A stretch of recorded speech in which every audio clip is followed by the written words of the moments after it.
Being taken seriously as a manager feels harder than it should. And a big reason for that is your team is quietly testing you in ways that are easy to miss. And this is the part that usually catches managers off guard, because the way you handle those small interactions early on quietly decides whether people take you seriously or not. So let's break down what that actually looks like and why it throws so many managers off at the beginning. And pay close attention to the second point, because that's the part that decides your reputation. At first, it doesn't feel like a test. This is what throws people off. It doesn't feel like someone is testing you. It feels like small, normal moments. Someone questions your decision, but they do it casually. Or someone pushes back, but not aggressively. And because it's subtle, you don't immediately see it as a shift in the dynamic, and you start second-guessing yourself instead. But here's the thing. This isn't about wording. It's about how people are trying to understand your leadership. And once you understand that, you start to realize these moments aren't random at all.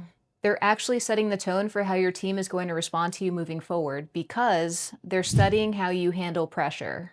In these early moments, your team isn't focused on your title.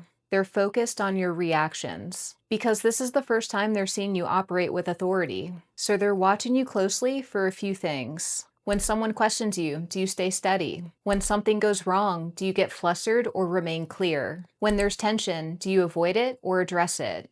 And here's the part most managers don't realize. People don't decide if they respect you based on one moment. They decide based on patterns. So even small reactions start to build a picture, and that picture becomes your reputation.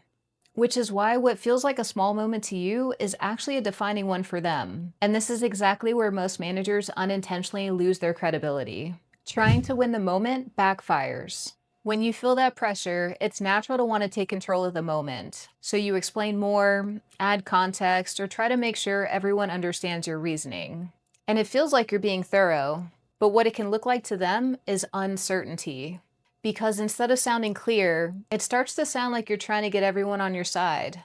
And your team can feel that shift. Not in a dramatic way, but just enough to make them pause. And when people start pausing, that's when things begin to feel harder. So if trying harder in the moment actually works against you, what does build that sense of credibility? Staying steady is what people trust. What your team is really looking for is steadiness, not perfection, not the perfect explanation, and not even the perfect decision every time. They're looking for someone who is clear in what they say, consistent with how they show up, and grounded when things get uncomfortable. Because when you stay steady, it removes the uncertainty in the room. And over time, that clarity becomes something people can rely on. And so this leads me to the last shift, which is one that usually changes everything. But most people don't realize it until much later.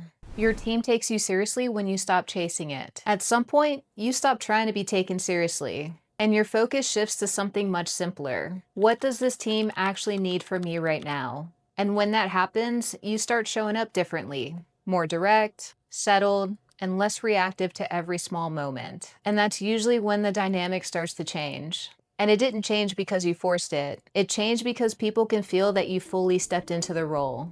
So if this has been feeling harder than you expected, it's not because you're not capable. It's because this part of leadership is quieter than people expect. And it's built in small moments like this, and how you show up in those moments matter more than you think. There's another moment that usually shows up right after this one and catches a lot of managers off guard.